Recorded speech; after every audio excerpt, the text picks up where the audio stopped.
अब इसी रूप में अगर हम लोग देखेंगे, अगर कोई संख्या बड़ी है कि नहीं है, तो 0.2, 0.05, 0.008 या हम ये भी बोल सकते हैं सिर्फ 2। तो आप देखेंगे कि जहाँ पर दशमलव नहीं लगा हुआ है, ये है पूरा सिर्फ इकाई, 2 इकाई।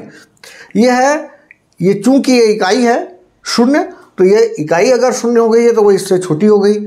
यहाँ पर ये 2 दशांश है और ये 0 दशांश है और यहाँ 5 शतांश है। मतलब जैसा हम लोग संख्या के लिए देखते थे कि हमारे को पहले अंकों को गिन लो बोलते थे हम लोग, तो यहाँ भी अंकों को गिनने की ज़रूरत पड़ती है। आप देख लो पहले कि दशमलव के बाद में उतने ही अंक है कि नहीं है। अगर नहीं है तो आप एक 0 लगा के संख्या में बढ़ा सकते हैं। जैसे 0.2 है तो 0.20 भी करके आप इसको लिख सकते हैं इस तरीके से। और 3 अंकों की तुलना करना है तो आपको एक और लगाना पड़ेगा और यहाँ भी एक लगाना पड़ेगा। तुलना करना चाहेंगे तो दशमलव के बाद से आप तुलना करना शुरू करिए इनको। अगर यहाँ पर इकाई में कोई अंक नहीं है तो, या दहाई में कोई अंक नहीं है तो। लेकिन अगर ये 23.123, 24.234 ऐसा लिखा हुआ है तो आपको फिर बाएं वाला जो पूरा पहला अंक होगा उसके आधार पर हमको देखना पड़ेगा कि पूर्ण संख्याओं में यहाँ पर कितने अंक दिए हुए हैं। जैसे यहाँ 2 अंक है, यहाँ भी 2 अंक है, तो 2 अंक है तो ठीक है। आप यहाँ पर पहला वाले अंक से देख सकते हैं, ये भी 2 दहाई है, ये भी 2 दहाई है, ये 3 इकाई है, ये 4 इकाई है, मतलब 4 इकाई वाला बड़ा है। लेकिन अगर ये भी 3 ही होता कि यहाँ भी 3 इकाई, यहाँ भी 3 इकाई, अब यहाँ पर दशमलव के बाद में ये 1 दशांश है और ये दशमलव के बाद में 2 दशांश है। 1 दशांश वाला जो है वो छोटा है और 2 दशांश जो है वो बड़ा है। जो अंक बड़े हैं, मतलब 10 में से 1 हिस्सा है और 10 में से 2 हिस्सा है, तो निश्चित रूप से ये वाला बड़ा हो जाएगा। आप इसको बता सकते हैं कि ये बड़ा है। वैसे ही बिल्कुल यहाँ पर भी आप देखेंगे कि दशमलव के बाद में 2 दशांश है, यहाँ 0 शतांश है, यहाँ 0 शतांश है। तो ये 2 दशांश वाला तो बड़ा हो गया इन दोनों से। अब इन दोनों में यहाँ शतांश में 5 है और यहाँ शतांश में 0 है, तो यहाँ शतांश चूँकि बड़ा है 5 और 0 छोटा है, तो ये वाली संख्या बड़ी हो गई, ये संख्या छोटी हो गई। मतलब हम लोग बोल सकते हैं ये इससे बड़ा है और ये इससे बड़ा है। ये सबसे छोटी हो गई, ये उससे बड़ी, ये उससे बड़ी। ये घटते क्रम में लिखेंगे तो हम इस तरीके से लिखेंगे, बढ़ते क्रम में लिखेंगे तो इसको पहले, फिर बाद में इसको और फिर इसको लिखेंगे और ये बाद में आखिरी में आ जाएगा। अगर हम देखते हैं तो इकाई की भी, अगर इन चारों संख्याओं को हम लोग तुलना करते हैं तो इस तरीके से आप बढ़ते क्रम और घटते क्रम को आपको देखना चाहिए इसको, और संख्याओं की तुलना आपको करनी पड़ेगी। जैसा हम लोग सैकड़ा, दहाई, इकाई में करते हैं, बिल्कुल वैसी दशांश, शतांश और सहस्त्रांश में भी हम लोग बिल्कुल उसी तरीके से ही तुलना करते हैं। किसी प्रकार का कोई भी नया अंतर आपको देखने को नहीं मिलता है।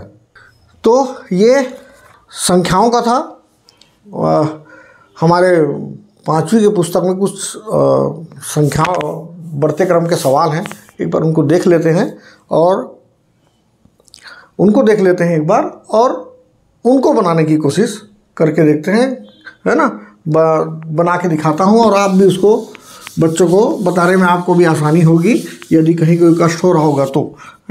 जैसे पहला ही वाला है, बढ़ते क्रम में लिखने के लिए दिया हुआ है 0.2, 0.22 और 0.02। इसमें दशमलव के पहले 0 नहीं लिखा हुआ है, मैं लगा दिया हूँ उसको, है ना, क्योंकि बच्चों को आपको समझाने के लिए हमेशा के लिए तैयार रहिए कि आगे में 0 रहता है। लेकिन सब में 0 है, इसलिए महत्व उतना कम हो जाता है। यहाँ पर सबके में दशमलव सबके में दिख रहा है ना। अब यहाँ देखते हैं बढ़ते क्रम में अगर हमको इसके लिखना है तो पहला यहाँ पर पहला दशांश है, इसमें दशांश और शतांश है, इसमें दशांश और शतांश है। चाहें तो आप दशांश के बाद यहाँ शतांश डाल सकते हैं अगर ज़रूरत पड़ती है तो, और नहीं पड़ती है तो कोई दिक्कत नहीं है। अगर डाल देते हैं तो ऐसा हो जाएगा वो। अब ये दशांश है, ये शतांश है, दशांश शतांश है, दशांश शतांश है। अब आप देखना है कि सबसे छोटा कौन सा है, तो आप दशांश को देखेंगे। यहाँ दशांश है 2, यहाँ दशांश है 2, यहाँ दशांश है 0, मतलब सबसे छोटा हो गया 0.02। अब इससे बड़ा, चूँकि अब ये दोनों में तो दशांश बराबर हो गए थे, अब यहाँ शतांश 0 है और शतांश यहाँ पर 2 है, तो जो 2 है वो बड़ा है, जो 0 है वो छोटा है। तो हम लोग लिख सकते हैं 0.20 और उससे बड़ा हो जाएगा 0.22। इस तरीके से आप संख्या को आपको बढ़ते क्रम में बच्चों को बताने की कोशिश करनी है। कोशिश करिए, मैं शून्य लिखा हूँ तो आपको भी लिखना चाहिए, है ना। बाकी आपको जैसा सहज पड़ता है बच्चों को समझाने में वो ज़्यादा अच्छा है, कोई दिक्कत नहीं। क्योंकि जैसे जैसे बच्चे बड़े होते जाएंगे तो उनको इस शून्य जो है वो आगे जाकर स्पष्ट रूप से समझ में आने लगेगा। ऐसे ही एक आधा और देख लेते हैं। जैसे चौथा वाला इसमें हम लोग में दिख रहा है 2.5, 2.01, 2.99।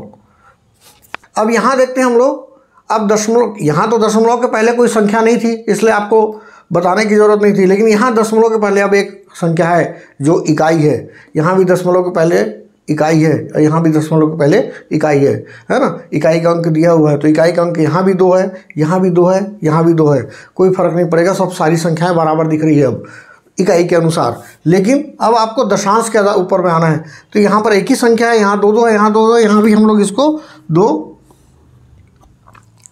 लगा के 2 अंक बना लेते हैं हम लोग, है ना। 2.50, 2.01, 2.99। अब हम लोग सबसे पहले दशांश को देखना है हमको, तो यहाँ दशांश में 5 है, यहाँ दशांश में 0 है, यहाँ दशांश में 9 है। तो सबसे पहले ये वाला आ जाएगा 2.01। फिर उसके बाद में इन दोनों में यहाँ पर दशांश में 5 है, यहाँ दशांश में 9 है, तो 5 छोटा 9 बड़ा, तो 2.50 और उसके बाद हो जाएगा 2.99। इस तरीके से आप बच्चे को बड़े आसानी से समझा सकते हैं, क्लियर कर सकते हैं, और एक बार बच्चों को समझ में आ जाएगा तो आने वाले समय में उसे तकलीफ बिल्कुल भी नहीं होगी। अगले वीडियो में हम लोग दशमलव संख्याओं की चारों संक्रियाओं के सवालों को हम लोग हल करके देखेंगे कि किस प्रकार से उसको हल करते हैं। उम्मीद है वीडियो आपको पसंद आया होगा। जो भी आपको कमी बेसी लगती है तो निश्चित रूप से ज़रूर बताइए, जिससे मैं उसमें सुधार ला सकूं। धन्यवाद।